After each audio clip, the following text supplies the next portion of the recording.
Bonjour les amis, peut-être l'ignorez-vous, je suis Pascal Tréfingui.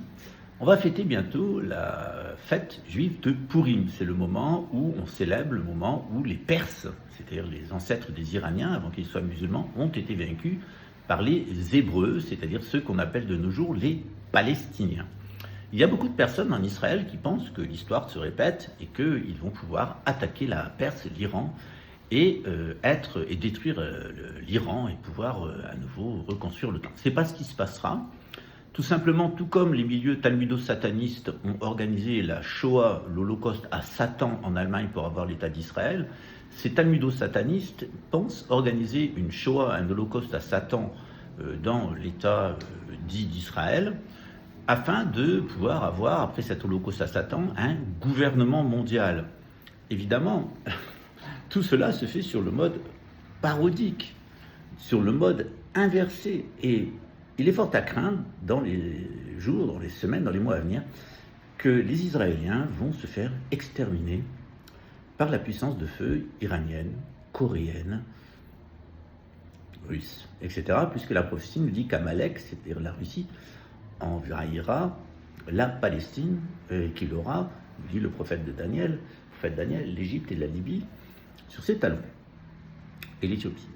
Donc c'est ce à quoi nous avons assisté. Il y a déjà officiellement 200 000, mais plutôt 2 millions d'Israéliens qui ont quitté l'État sioniste fondé par les Rothschild et la couronne britannique, par la 7e Édom, et dont beaucoup se sont réfugiés ici en Amérique du Sud, notamment en Argentine. Ils ont d'ailleurs pris le pouvoir avec le président Milei qui a foutu l'Argentine à feu et à sang et qui ne peut pas sortir de son palais présidentiel sans se faire lapider. Il y a un fort mouvement d'antisémitisme dans toute l'Amérique du Sud, à tel point que, ici, la communauté juive, qui n'adhère pas au sionisme, a eu besoin de se justifier, de prendre ses distances par rapport à la folie de Chabad Lubavitch, et en particulier de ses golems comme Donald Trump, Vladimir Poutine, Netanyahou, mais aussi Jair Bolsonaro, qui a parlé dans les Epstein Files. Je vous rappelle qu'au Brésil, nous avons Samuel Klein, et non pas Stein, excuse-moi, un Polonais qui aurait violé, lui et des gens de la franc-maçonnerie et de la communauté talmudiste, 150 000 enfants et les aurait dévorés.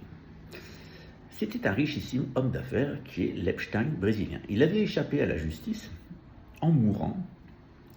Et lors de l'arrivée au pouvoir de Michel Temer, il y a eu un impeachment complètement illégal qui était un coup d'État contre la présidente Dilma, qui avait pris des lois anticorruption et des lois contre la pédophilie. Et on a eu une espèce de roman talmudiste pour Goïm à Rio de Janeiro, qui impliquait ces milieux-là, plus la franc-maçonnerie luciférienne, afin de porter au pouvoir le vice-président Michel Temer, dont on sait qu'il était un sataniste par son fils adoptif Daniel Marsal, qui a d'ailleurs été assassiné avant l'élection du président Lula.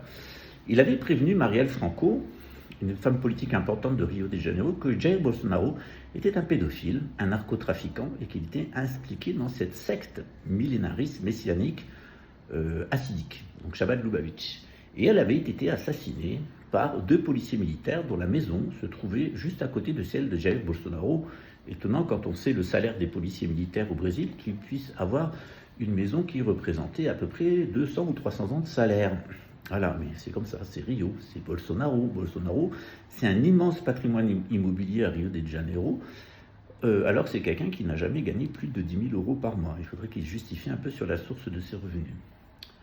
Dans ce contexte-là, la police fédérale a promis de donner l'intégralité des dossiers sur Epstein, ce qui a été fait. Ils sont non caviardés au Brésil, tous les noms apparaissent sur les 3 millions de pièces, et on parle d'une réouverture de l'affaire Samuel Klein, donc de ce pédophile qui était arrivé à piéger un certain nombre de magistrats, d'avocats, de procureurs et de fonctionnaires à Rio de Janeiro.